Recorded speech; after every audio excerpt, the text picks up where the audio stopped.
പൗലോസിൻ്റെ ചിന്തകൾ, ദൈവശാസ്ത്രം, ഇതിനെക്കുറിച്ചാണ് നമ്മൾ ചിന്തിക്കുന്നത്.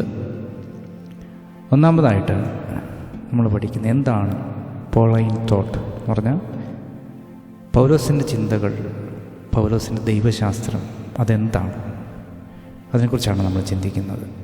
അതിനെ നമുക്ക് രണ്ടായിട്ട് ക്ലാസിഫൈ ചെയ്ത് ചിന്തിക്കാം. ഒന്നാമത്തത് പോളിനെ പറ്റി നമ്മൾ പഠിക്കുന്നു. ഒരു വ്യക്തി എന്ന നിലയിൽ പോളിനെ പറ്റി നമ്മൾ പഠിക്കുന്നു. അദ്ദേഹത്തിൻ്റെ എഡ്യൂക്കേഷണൽ ബാക്ക്ഗ്രൗണ്ട്, അദ്ദേഹത്തെ രൂപപ്പെടുത്തിയ സംഭവങ്ങൾ, തൻ്റെ മിഷണറി യാത്രകൾ, ഇതാണ് ഒരു പാർട്ട്. രണ്ടാമത്തെ പാർട്ടെന്ന് പറഞ്ഞു കഴിഞ്ഞാൽ അദ്ദേഹത്തിൻ്റെ തിയോളജിക്കൽ ഐഡിയാസ്, യേശുവിനെ എങ്ങനെ പോൾ വരച്ചു കാട്ടി, തനിക്ക് വെളിപ്പെട്ട ആത്മീക മർമ്മങ്ങൾ എന്തെല്ലാമാണ്. ഇങ്ങനെ രണ്ട് ഭാഗങ്ങളായിട്ടാണ് നമ്മളിതിനെ പഠിക്കുന്നത്. ഒന്ന്, വ്യക്തിപരമായി പോളിനെ പറ്റി നമ്മൾ മനസ്സിലാക്കുന്നു. രണ്ട്, ദൈവശാസ്ത്രപരമായി പോളിൻ്റെ കോൺട്രിബ്യൂഷൻസ് എന്തെല്ലാമാണ്, അതാണ് നമ്മൾ ആദ്യമായിട്ട് പഠിക്കുന്നത്. രണ്ടാമതായിട്ട് പൗലോസിനെ പറ്റി നമുക്ക് എവിടെ നിന്നാണ് ഇൻഫർമേഷൻ കിട്ടുന്നത്, അതിൻ്റെ സോഴ്സ് മെറ്റീരിയൽസ് എവിടെ നിന്ന് ലഭിക്കും.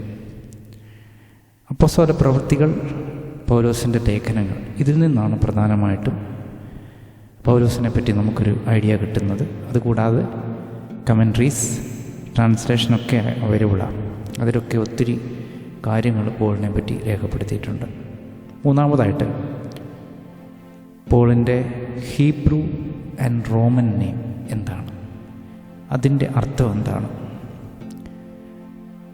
പൗലോസിൻ്റെ ഹീബ്രു നെയിം എന്ന് പറയുന്നത് ശൗലെന്ന, അതിൻ്റെ അർത്ഥം ഡിസൈഡ്. റോമൻ നെയിം എന്ന് പറയുന്നത് പൗലോസ്. പിന്നീട് അത് ഇംഗ്ലീഷിലേക്ക് പോളെന്ന് മാറി. പിന്നെ പോളെന്ന് നമ്മളിപ്പോൾ പറയുന്നത് ഇംഗ്ലീഷിലുള്ള വേർഡാണ്. അതിൻ്റെ അർത്ഥം, പൗലോസിനുള്ളതിൻ്റെ അർത്ഥം സ്മോൾ ഓർ ഹംബിൾ, ചെറിയവൻ, താഴ്മയുള്ളവൻ എന്നൊക്കെയാണ് അർത്ഥം.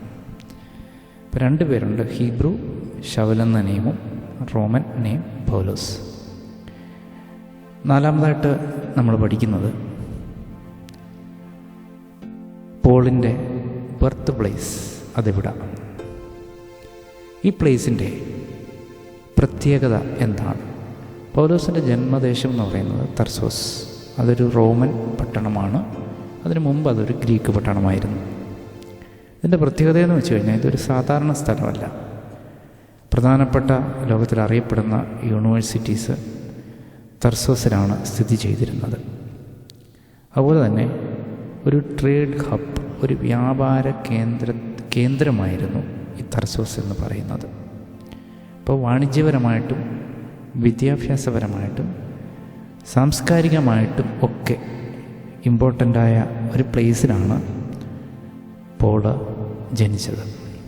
പിന്നെ അവിടെ സംവാദങ്ങൾ, ഫിലോസഫേഴ്സൊക്കെയുള്ള സ്ഥലമാണ്. അതുപോലെ പ്രസംഗശാസ്ത്രം, ഇതൊക്കെ പഠിപ്പിക്കുന്ന ഒരു സ്ഥലം കൂടാണത്. അഞ്ചാമതായിട്ട് നമ്മൾ ചിന്തിക്കുന്നത് ന്യായപ്രമാണം പൗലോസ് എവിടെ വെച്ചാണ് പഠിച്ചത്. പൗലോസിനെ പഠിപ്പിച്ച ടീച്ചറിൻ്റെ പേരെന്താണ്. തർസോസിലാണ് പൗലോസ് ജനിച്ചതെങ്കിലും ന്യായപ്രമാണം താൻ പഠിച്ചത് യെരൂശലേമിൽ വന്നിട്ടാണ്. ടീച്ചറിൻ്റെ പേര് ഗമാലിയേൽ. ഗമാലിയേൽ എന്ന് പറഞ്ഞാൽ വളരെ അറിയപ്പെട്ട ഒരു വ്യക്തിയായിരുന്നു. അദ്ദേഹം ഒരു പരീശനായിരുന്നു. സെനദ്രീം സംഘത്തിൻ്റെ ലീഡിംഗ് അതോറിറ്റി ആയിരുന്നു ഗമാലിയേൽ. അദ്ദേഹം കുടുംബപരമായിട്ടും ഒരു പശ്ചാത്തലമുണ്ട്. ഷിമിയോൻ ബെൻ ഹിൽ എന്ന് പറയുന്ന അദ്ദേഹം എന്ന ആളിൻ്റെ മോനാണ് ഗമാലിയേൽ. അപ്പോൾ തന്നെ ഗ്രേറ്റ് ജൂയിഷ് ടീച്ചർ ഹില്ലേലിൻ്റെ കൊച്ചുമകനുമാണ് ഈ ഗമാലിയേൽ. ഇപ്പോൾ കുടുംബപരമായിട്ട് ഇവർ ടീച്ചിങ് ഫീൽഡിലുള്ള വളരെ അറിയപ്പെടുന്ന ഒരു കുടുംബത്തിലാണ് ഈ ഗമാലിയേൽ ജനിച്ചത്. ഈ ഗമാലിയേലാണ് പോളിനെ ന്യായപ്രമാണം ആഴത്തിൽ പഠിപ്പിച്ചത്. ആറാമത് നമ്മൾ ചിന്തിക്കുന്നത് യഹൂദന്മാരുടെ ഇടയിലുണ്ടായിരുന്ന പല ഗ്രൂപ്പുകളുണ്ട്. അവരാരൊക്കെയാണ്? സെക്കൻഡ് ടെമ്പിൾ പീരീഡിലാണ് ഇതുണ്ടായിരുന്നു. ഇപ്പം നമ്മൾ ഡിസ്കസ് ചെയ്യുന്ന ഗ്രൂപ്പ് ആ ഒരു ടൈമിലായിരുന്നു ഉണ്ടായിരുന്നത്. ഒന്നാമത് പരീശന്മാർ, അടുത്തത് സദൂക്യർ, എരിവുകാർ, പിന്നെ ശാസ്ത്രിമാർ. ഇവരൊക്കെയായിരുന്നു ആ സമയത്ത് ഉണ്ടായിരുന്നത്. നമ്മൾ ഇവരെ ഓരോരുത്തരെ പറ്റി പിന്നെ പഠിക്കുന്നതായിരിക്കും. അടുത്തായിട്ട് നമ്മൾ പഠിക്കുന്നത് ആരായിരുന്നു? പരീശന്മാർ. അതായത് റിട്ടൺ ലോയും എന്ന് പറഞ്ഞാൽ എഴുതപ്പെട്ട ന്യായപ്രമാണവും ഓറൽ ട്രഡീഷനും എന്ന് പറഞ്ഞാൽ വാമൊഴിയായിട്ടുള്ള എഴുതപ്പെട്ടതല്ല ആചാര രീതികൾ, ഇതൊക്കെ സ്ട്രിക്റ്റായിട്ട് ഫോളോ ചെയ്തിരുന്ന ഒരു വിഭാഗമായിരുന്നു പരീശന്മാർ.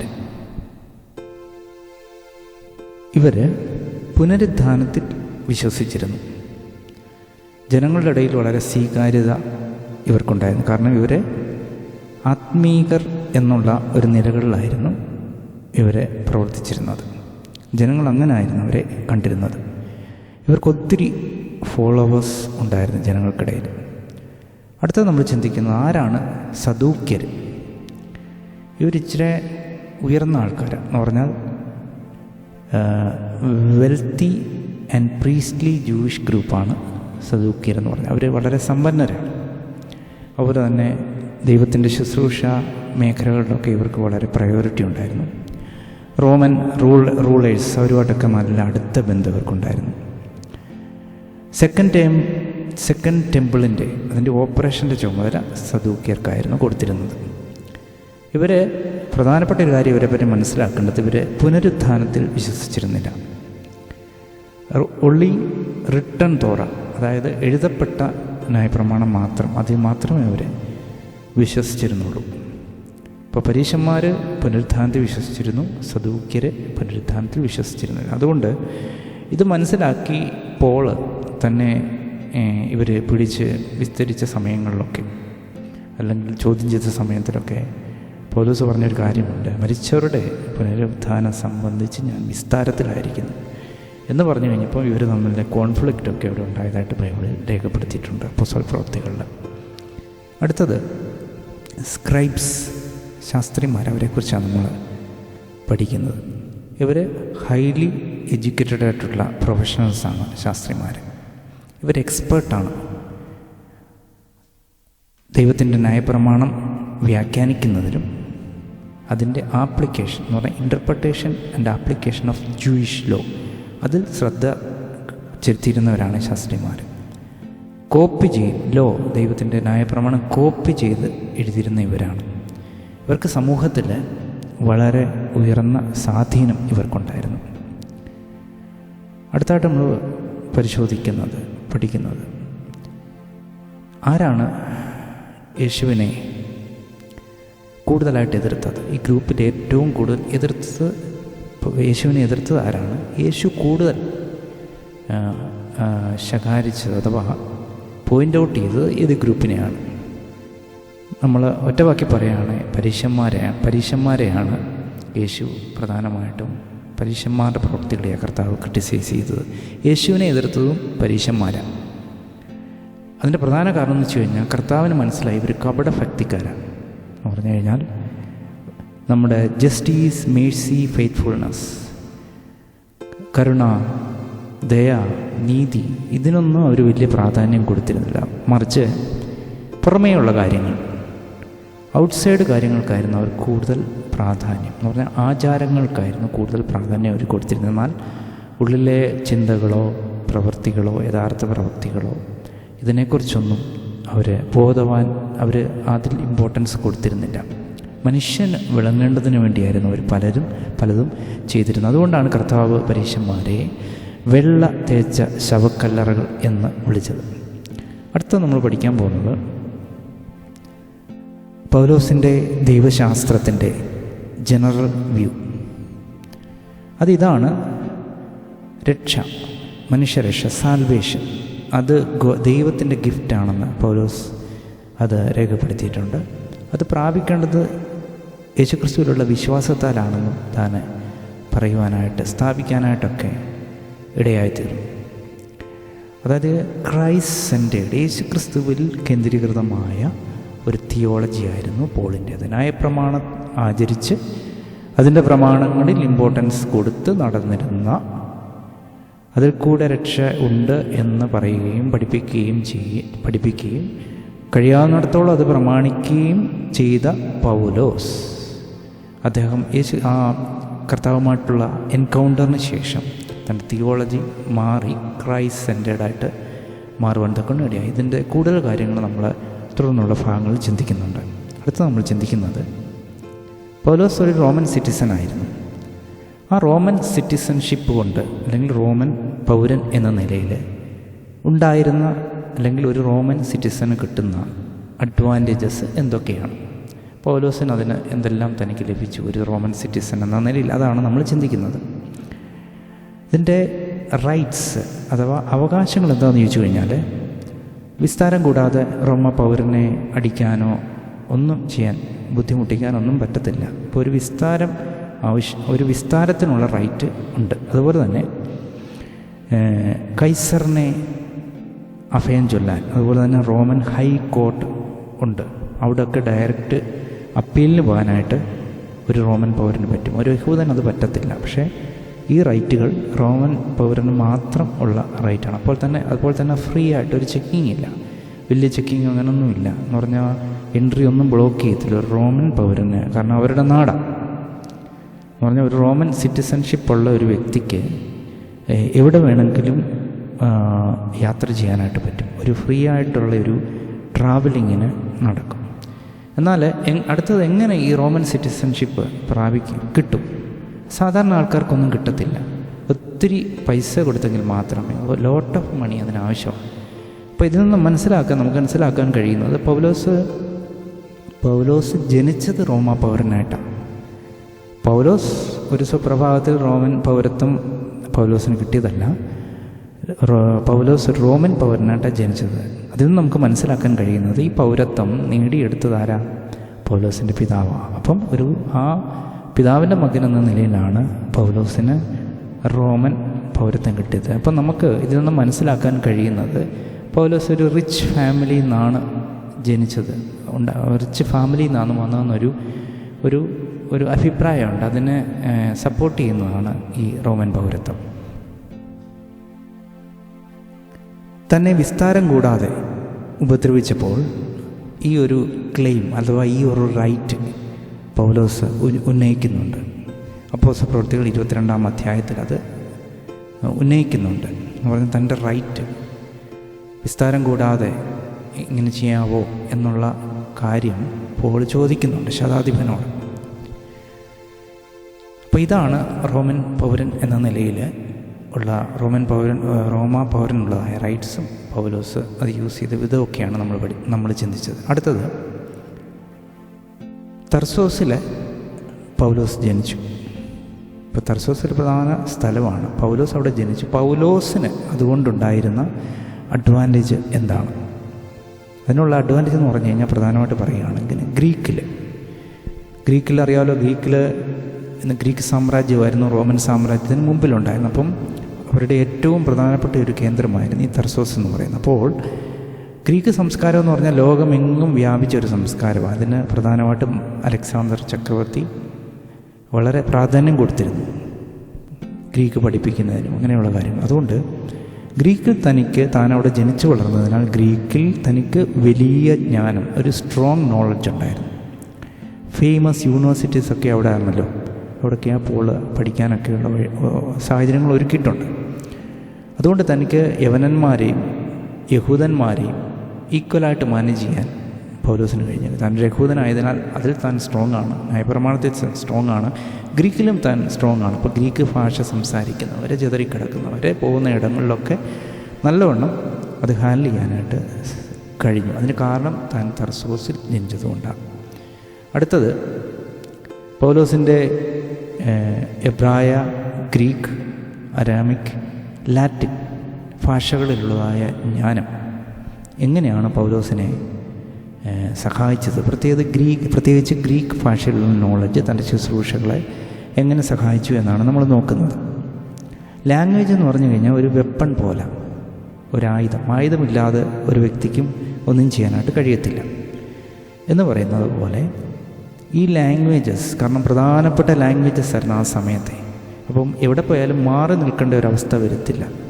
അല്ലെങ്കിൽ വിക്കി സംസാരിക്കേണ്ട കാര്യം വരുന്നില്ല. കാരണം ഒരു പവർ എല്ലാ ലാംഗ്വേജിലും പോളിനുണ്ടായിരുന്നു. ന്യായപ്രമാണത്തിൽ താൻ ജ്ഞാനിയാണ്. ഗമാലിയേലിൻ്റെ പാദപീഠത്തിൽ വളരെ വളരെ ആഴത്തിൽ ന്യായപ്രമാണം പഠിച്ച വ്യക്തിയാണ് പൗലോസ്. അതുകൊണ്ട് ഹീബ്രുവിൽ തനിക്ക് നല്ല ജ്ഞാനം ഉണ്ടായിരുന്നു. പിന്നെ യഹൂദൻ്റെ സംസാര ഭാഷ എന്ന് പറഞ്ഞാൽ അരാമിക് ഭാഷയാണ്. അതിൽ താൻ എക്സ്പേർട്ടായിരുന്നു. ഗ്രീക്കിൽ ഞാൻ ഓൾറെഡി പറഞ്ഞു കഴിഞ്ഞു, അതിൽ തനിക്ക് അഗാധമേറിയ ജ്ഞാനം ഉണ്ടായിരുന്നു. അതുകൊണ്ട് ഏഷ്യ മൈനർ, ഗ്രീസ് ഈ പ്രദേശങ്ങളിലൊക്കെ പോയിട്ട് ദൈവത്തിൻ്റെ സുവിശേഷം പ്രസംഗിക്കാനൊക്കെ പൗലോസിനെ സഹായിച്ചു. ഈ ലേഖനങ്ങൾ എല്ലാം താൻ എഴുതിയത് കൊയ്നി ഗ്രീക്ക്, ആ ഗ്രീക്കിലാണ് താൻ എഴുതിയത്. അപ്പം വെറുതെ ജ്ഞാനമില്ലാതെ എഴുതാൻ പറ്റുകയില്ല. ഒരു എബ്രായനായ താൻ ഹീബ്രുവിൽ എഴുതാതെ ഗ്രീക്കിൽ എഴുതിയെന്ന് പറയുമ്പോൾ താൻ കൂടുതൽ എന്ത് ചെയ്തു, അതിലും ഈക്വലി താൻ അതിൽ എക്സ്പേർട്ടായിരുന്നു എന്നുള്ളതാണ് ഇത് കാണിക്കുക. തൻ്റെ മിഷണറി പ്രവർത്തനങ്ങളൊക്കെ ഇത് വളരെ സഹായിച്ചിട്ടുണ്ട്. ലാറ്റിൻ ഭാഷ, അപ്പം ഹീബ്രു അറിയാം, അരാമിക് അറിയാം, ഗ്രീക്ക് അറിയാം, അത് നമ്മൾ ഡിസ്കസ് ചെയ്ത് കഴിഞ്ഞു. അടുത്ത ലാറ്റിൻ ഭാഷ എന്ന് പറഞ്ഞാൽ റോമൻ സാമ്രാജ്യത്തിൻ്റെ അഡ്മിനിസ്ട്രേറ്റീവ് ലാംഗ്വേജ് എന്ന് പറഞ്ഞാൽ അഡ്മിനിസ്ട്രേറ്റീവ് ലെവലിലുള്ളവരൊക്കെ യൂസ് ചെയ്തിരുന്ന ലാറ്റിൻ ഭാഷയാണ്. അപ്പം റോമൻ ഒഫീഷ്യൽസിനോട്, മിലിറ്ററി പേഴ്സണലിനോട് ഒക്കെ സംസാരിക്കുവാൻ, അധികാരികളോടൊക്കെ സംസാരിക്കാൻ വളരെ ഈസിയായിട്ട് സംസാരിക്കാനായിട്ട് പോളിന് കഴിഞ്ഞു. അതായത് പല ബൗണ്ടറീസ് ഉണ്ടായിരുന്നു. എന്നാൽ ആ ബൗണ്ടറീസിനൊക്കെ തകർത്ത് ദൂരേക്ക് വലിച്ചെറിയുവാൻ ഒരു വിധത്തിൽ മാനുഷികമായ രീതിയിൽ പോളിനെ സഹായിച്ചത് ഈ ലാംഗ്വേജിലുള്ളതായ തൻ്റെ കമാൻഡിങ് പവറാണ്. അത് താൻ സുവിശേഷ ഘോഷണത്തിന് വേണ്ടി ഉപയോഗിക്കുവാൻ തക്കവണ്ണം ഇടയായി. ദൈവം എന്ന് പറഞ്ഞാൽ മുക്കുവനെ തിരഞ്ഞെടുത്തു, ജ്ഞാനിയെ തിരഞ്ഞെടുത്തു. അപ്പോൾ ദൈവത്തിനറിയാം ദൈവം മുക്കുവനോ ജ്ഞാനിയോ എന്നുള്ള വ്യത്യാസങ്ങളൊന്നും കർത്താവില്ല. മറിച്ച് ദൈവത്തിൻ്റെ പ്രവൃത്തിക്ക് വേണ്ടി ആര് പ്രയോജനപ്പെടുന്നോ അവരെയാണ് ദൈവത്തിൻ്റെ കണ്ണുകൾ നോക്കുന്നത്. അടുത്തത് നമ്മൾ ചിന്തിക്കുന്നത് പോളിൻ്റെ റിലീജിയസ് ബാക്ക്ഗ്രൗണ്ട് എന്തൊക്കെയായിരുന്നു, മതപരമായ പശ്ചാത്തലം എന്തൊക്കെയായിരുന്നു. ഫിലിപ്പിയൻസ് ചാപ്റ്റർ 3 വേഴ്സ് 5, ഫിലിപ്പ് ലേഖനം 3-ാം അധ്യായം 5-ാം വാക്യത്തിൽ പറയുന്നുണ്ടല്ലോ, ചില കാര്യങ്ങൾ പറയുന്നുണ്ട്. അതായത് ജഡത്തിൽ തനിക്ക് മറ്റുള്ളവർക്ക് പ്രശംസിക്കുന്നുവെങ്കിൽ തനിക്ക് പ്രശംസിക്കാൻ അധികം എന്ന് പോള് പറഞ്ഞിട്ട് തന്നെ ഉയർത്തി കാണിക്കുവാനല്ല പറഞ്ഞത്. എന്നാൽ ചില സാഹചര്യങ്ങൾ നിമിത്തമാണ് ഈ സ്റ്റേറ്റ്മെൻ്റ് അവിടെ പറഞ്ഞിരിക്കുന്നത്. എന്നാൽ നമുക്കതുകൊണ്ട് ചില ഇൻഫർമേഷൻ അതിൽ നിന്ന് ലഭിച്ചിട്ടുണ്ട്. അതായത് 8-ാം നാളിൽ പരിച്ഛേദന ഏറ്റവൻ, എന്താണ് ഇതിനർത്ഥം എന്ന് പറഞ്ഞു കഴിഞ്ഞാൽ, 8-ാം നാളിൽ പരിച്ഛേദന ചെയ്യണമെങ്കിൽ ഒരു എബ്രായ ബാലന് മാത്രമേ അത് നടക്കുകയുള്ളൂ. അപ്പോൾ എബ്രായ കുടുംബത്തിൽ താൻ ജനിച്ചു. ഒരു നാച്ചുറൽ ബോൺ ജൂ ആയിരുന്നു പൗലോസ്. അതുപോലെ തന്നെ ഇസ്രായേൽ ജനങ്ങൾ യാക്കോബിൻ്റെ പിന്തുടർച്ചക്കാരനായിരുന്നു പൗലോസ്. യാക്കോബ് പിതാമഹനായ യാക്കോബ്, of the people of Israel എന്ന് പറഞ്ഞു കഴിഞ്ഞാൽ ആ ഇസ്രായേൽ ഗോത്രത്തിൽ ജനിച്ച, അല്ലെങ്കിൽ ആ ഗോത്രത്തിൽ യാക്കോബിൻ്റെ പിന്തുടർച്ചക്കാരനായിട്ട് ആണ് ഇൻ ജനറൽ പോളും ജനിച്ചത്. അതുപോലെ തന്നെ ബെന്യാമിൻ ഗോത്രക്കാരനായിരുന്നു. ദാവീദിനോട് ഏറ്റവും പറ്റി നിന്ന ഒരു ഗോത്രമാണ് ബെന്യാമിൻ ഗോത്രം. ശൗൽ രാജാവ് ബെന്യാമിൻ ഗോത്രക്കാരനായിരുന്നു. ആ പേരിൽ നിന്നാണ് ശൗൽ എന്ന പേര് പോളിനും കിട്ടിയത്. ആ ഒരു പേരാണ്. അപ്പോൾ ബെന്യാമിൻ ഗോത്രക്കാരനായിരുന്നു പൗലോസ്. അപ്പോൾ ആ ബെന്യാമിൻ ഗോത്രത്തിനൊരു പ്രാധാന്യമുണ്ട് ബൈബിളിൽ. അതുപോലെ തന്നെ എബ്രായനിൽ നിന്ന് ജനിച്ച എബ്രായനായിരുന്നു. തൻ്റെ ജനനം സത്സോസിലായിരുന്നെങ്കിലും പേരൻസ് എന്ന് പറഞ്ഞാൽ എബ്രായരായിരുന്നു. അവരെല്ലാ ട്രഡീഷൻസും അതുപോലെ ഭക്തിയോടെ പാലിച്ചവരായിരുന്നു. അപ്പം അങ്ങനെ ഒരു നല്ല സ്ട്രിക്റ്റ് ഒരു റിലീജിയസ് ബാക്ക്ഗ്രൗണ്ടിലാണ് പൗലോസ് ജനിച്ചത്.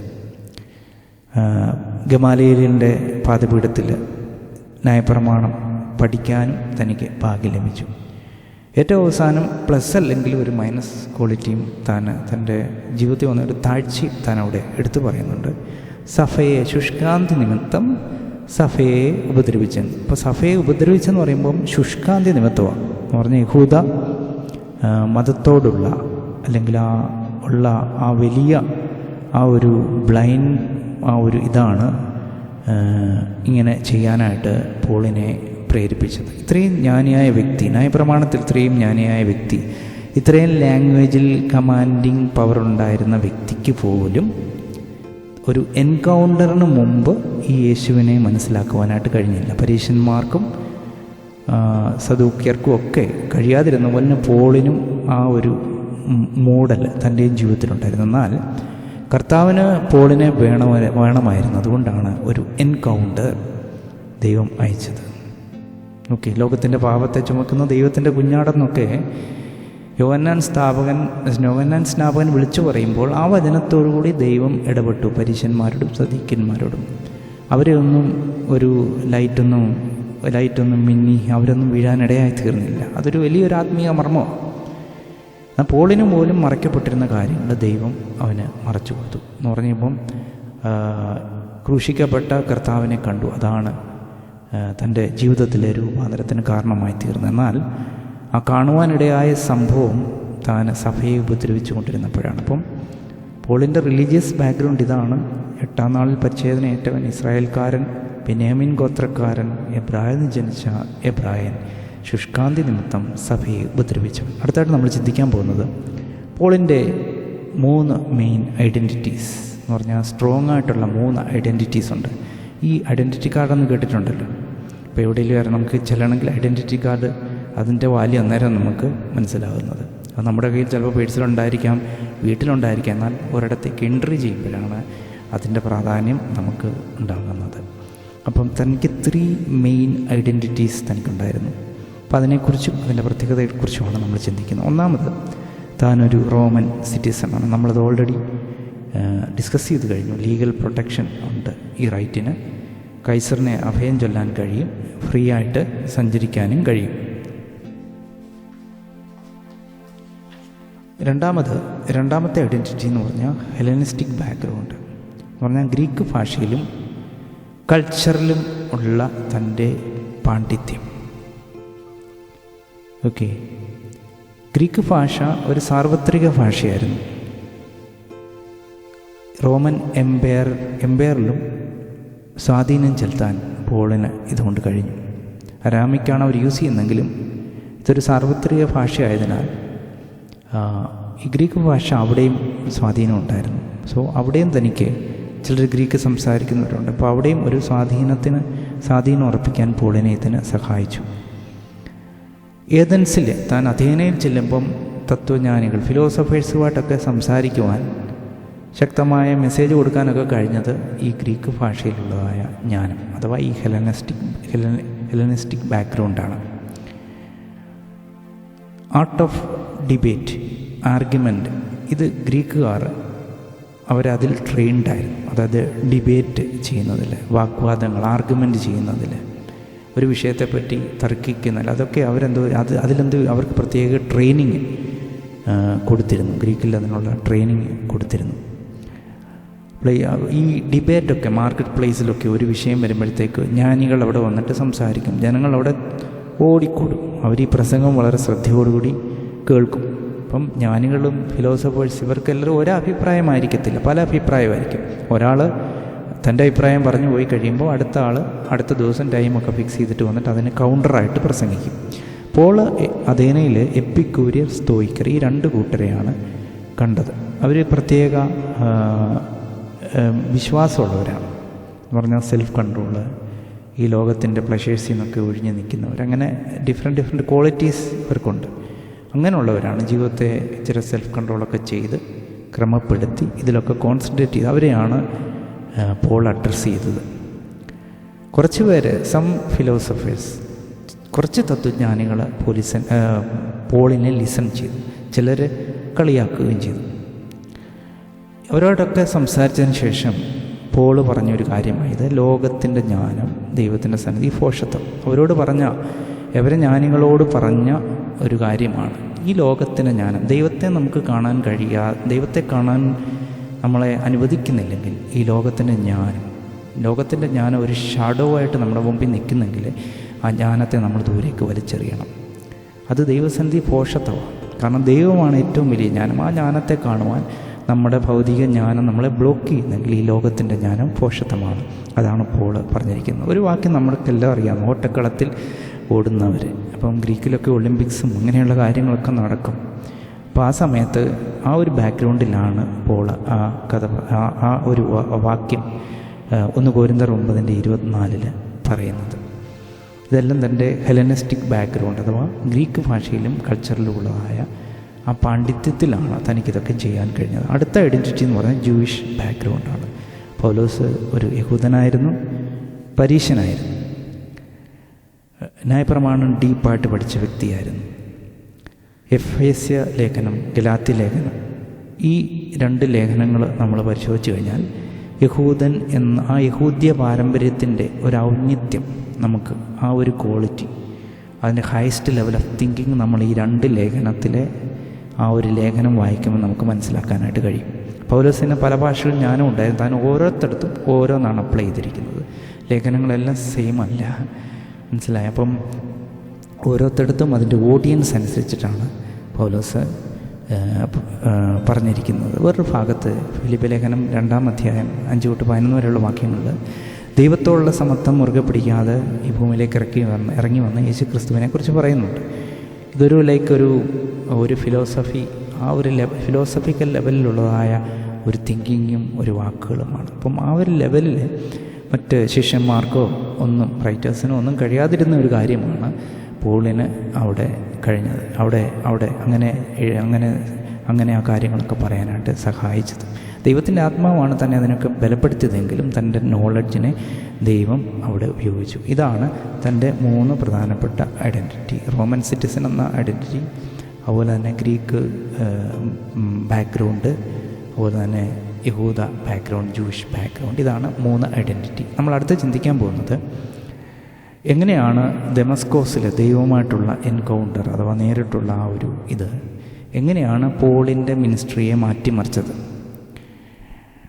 പോള് ഉപദ്രവകാരിയായിരുന്നു. എന്നാൽ ഒരു സമയം തന്നെ ഉപദ്രവകാരിയെ ദൈവം സന്ദർശിച്ചപ്പം അവൻ്റെ സ്റ്റാറ്റസ് മാറിയിട്ട് അവൻ എന്ത് ചെയ്തു? അവനെ ഒരു ദൈവപൈതലാക്കി ദൈവം തീർത്തു. പോള് ഏറ്റവും ഒരു വലിയ അപ്പോസ്തലനായി, അല്ലെങ്കിൽ അപ്പോസ്തലന്മാരിൽ ഒന്നാമനായിട്ട് ഏറ്റവും ഇൻഫ്ലുവൻസ് ചെയ്യപ്പെട്ട ഒരു വ്യക്തി എന്ന നിലയിൽ മറ്റുള്ളവർക്ക് ഇൻഫ്ലുവൻസായ ഒരു വ്യക്തിയായി പൗലോസിനെ ദൈവം മാറ്റി. ഒരു ഗ്രേറ്റസ്റ്റ് മിഷണറിയും തിയോളജിയനുമായിരുന്നു പോള്.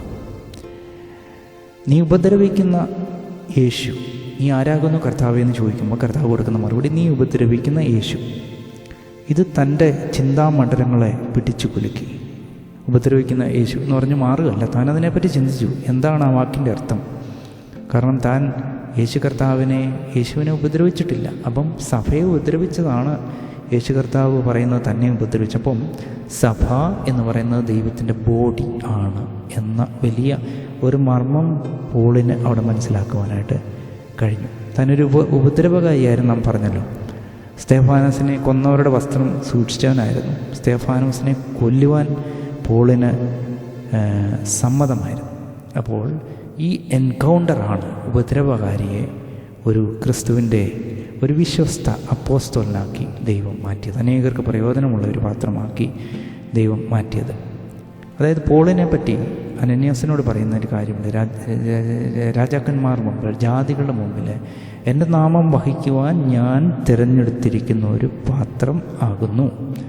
അപ്പം ഈ പ്രവചനം കേട്ടിട്ട് മിണ്ടാതിരുന്നില്ല പോൾ, മറിച്ച് അതിൻ്റെ ആഴങ്ങളിലേക്ക് പോയി. പോളിൻ്റെ ഒരു പ്രത്യേകത അതാണ്, താൻ എന്ത് കേട്ടാലും അതിൻ്റെ ആഴം.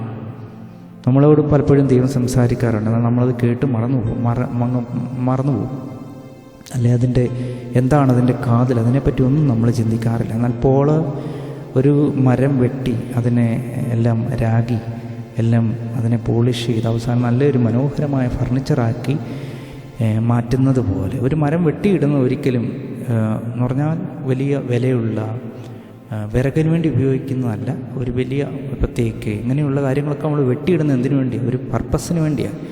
അപ്പം ഒരു വിറക് പെറുക്കാരൻ അത് നോക്കുമ്പോൾ ഓക്കെ ഇതൊന്ന് വെട്ടി തന്നിരുന്നേ കൊണ്ട് വിറകിനായി യൂസ് ചെയ്യാമെന്നായിരിക്കും അവൻ ചിന്തിക്കുന്നത്. എന്നാൽ അപ്പോൾ ഒരു കാര്യം തന്നെ നമ്മൾ എങ്ങനെ നോക്കിക്കാണുന്നു അത് വളരെ ഇമ്പോർട്ടൻ്റാണ്. തനിക്ക് കിട്ടിയതായ ആ ഒരു ദൈവത്തിൻ്റെ ദൂത് താൻ അതിനെ ഇങ്ങനെ ഓരോന്നും ഫിൽട്ടർ ചെയ്ത് താൻ ചിന്തിക്കുകയും അതിനുവേണ്ടി താൻ ആഗ്രഹിക്കുകയും ദൈവത്തിൻ്റെ പ്ലാൻ മനസ്സിലാവുകയും അതിനുവേണ്ടി തന്നെ സമർപ്പിക്കുക. അവസാനം ഒരു പാനീയയാഗമായി പൗലോസ് തീരുവാൻ തക്കവണ്ണം ഇടയായിത്തീർന്നു. ഒരു ചോസൻ വെസലാണ് എന്നുള്ള കാര്യം അനന്യാസിന് ദൈവം വെളിപ്പെടുത്തുന്നു. അനന്യാസ് അത് പോളിനെ അറിയിക്കുന്നു. പോൾ അതിൻ്റെ ഗൗരവം മനസ്സിലാക്കുന്നു. എല്ലാം ചപ്പും ചവറും നെണ്ണി അതിനുവേണ്ടി മാത്രം, ആ ലക്ഷ്യത്തിന് വേണ്ടി മാത്രം പോൾ ഓടി. ഏറ്റവും അവസാനം ഈ ഒരു സീരീസിൽ നമ്മൾ ചിന്തിക്കുന്നത് എന്തിനു വേണ്ടിയാണ് എബ്രായർക്ക് എഴുതിയ ലേഖനം എന്തിനാണ് എഴുതിയിരിക്കുന്നത്? എബ്രായ ലേഖനം പൗലോസ് അല്ല എഴുതി, ഇങ്ങനെ പല ചിന്താഗതികളുണ്ട്. എന്നാൽ ഭൂരിഭാഗം വേദപണ്ഡിതന്മാരും വിശ്വസിക്കുന്നത് പൗലോസ് തന്നെ എഴുതി എന്നാണ് വിശ്വസിക്കുന്നത്. കാരണം ആ ഒരു ലെവൽ ഓഫ് സ്റ്റാൻഡേർഡിൽ വേറെ ആർക്കും എഴുതുവാനായിട്ട് കഴിയത്തില്ല. ജൂയിഷ് ആൻഡ് റോമൻ അതോറിറ്റീസിൽ നിന്നും പീഡ യഹൂദ ക്രിസ്ത്യാനികൾക്ക് കിട്ടി. യഹൂദന്മാർക്ക് ഇഷ്ടമല്ല ഈ മാർഗം. അതുപോലെ തന്നെ റോമൻ അതോറിറ്റീസ് അവരും ഈ മാർഗത്തെ പീഡിപ്പിക്കുവാനായിട്ട് തുടങ്ങി. ഇപ്പോൾ വലിയ പീഡകൾ, ഉപദ്രവം എന്ന് പറഞ്ഞാൽ അത് മരണത്തിലേക്കൊക്കെ പോയി. അനേകർ മരണത്തിനൊക്കെ കീഴടങ്ങി. കാരണം റോമൻ കൈസർ പറയുന്ന ഒരു കാര്യമുണ്ട്, നീറോ പറയുന്നൊരു കാര്യമുണ്ട്, നിങ്ങൾ എന്നെ കർത്താവെന്ന് വിളിക്കണം. പക്ഷേ പലരും യഥാർത്ഥ കർത്താവിനെ സ്വീകരിച്ച അവർ നീറോയെ കുറിയോസ് എന്ന് വിളിക്കാനായിട്ട്, ലോർഡ് എന്ന് വിളിക്കാനായിട്ട് താല്പര്യപ്പെട്ടില്ല. അവരുടെ മുമ്പിൽ ജീവനും മരണവും രണ്ടും കൊണ്ടുവച്ചു. ഞാൻ ഈ സമയത്ത് ബൈബിളിലെ ഒരു വചനം ഓർക്കുമായിരുന്നു, ജീവനും മരണവും നിൻ്റെ മുമ്പിൽ വെച്ചിരിക്കുന്നു എന്ന് പറയാൻ. ന്യായപ്രമാണം അനുസരിക്കുന്നത് ജീവൻ, അനുസരിക്കാതിരുന്നാൽ അത് മരണം എന്ന് പറയുമ്പോൾ ഇവിടെ റിവേഴ്സായിട്ട് വരിക. ഓക്കെ, യേശുക്രിസ്തുവിനെ അവർ പറയുന്നത്, ലോകം പറയുമ്പം അതിന് റിവേഴ്സാണ് പറയുന്നത്. യേശുക്രിസ്തുവിനെ നീ തിരസ്കരിച്ചാൽ നിനക്ക് ജീവൻ കിട്ടും, ഇല്ലെങ്കിൽ മരണമാണ്. എന്നാൽ അവർ ഏറ്റവും ഉദാത്തമായ ഒരു ഡിസിഷൻ അവരെടുത്തു. മരണത്തെ അവർ പലരും സ്വീകരിച്ചു. പൗലോസിൻ്റെ വാക്കുകൾ ഒക്കെ അവരെ സഹായിച്ചു. പീഡ കഴിഞ്ഞിട്ടല്ല പൗലോസ് ഇത് പീഡ നടന്നുകൊണ്ടിരിക്കുമ്പോഴാണ് ഈ ലേഖനം അവർക്ക് എഴുതുന്നത്. ഒത്തിരി പേര് അതിനോടകം കൊല്ലപ്പെട്ടിട്ടുണ്ട്. കുറച്ചുപേർ മരണത്തെ സ്വീകരിക്കേണ്ട ഒരു പാത്തിക്കൂടെ കടന്നു പോവുകയാണ്, പീഡകളുടെ നടുവിൽ, പ്രതികൂലത്തിൻ്റെ നടുവിൽ. എന്നാൽ അതിൻ്റെ മധ്യത്തിൽ അവരെ ഉറപ്പിക്കുവാനും വിശ്വാസത്തിൽ നിലനിർത്തുവാനും ക്രിസ്തീയ പ്രത്യാശയുടെ ആഴവും മനസ്സിലാക്കി കൊടുക്കുവാനാണ് പൗലോസ് എബ്രായ ലേഖനം എഴുതിയത്.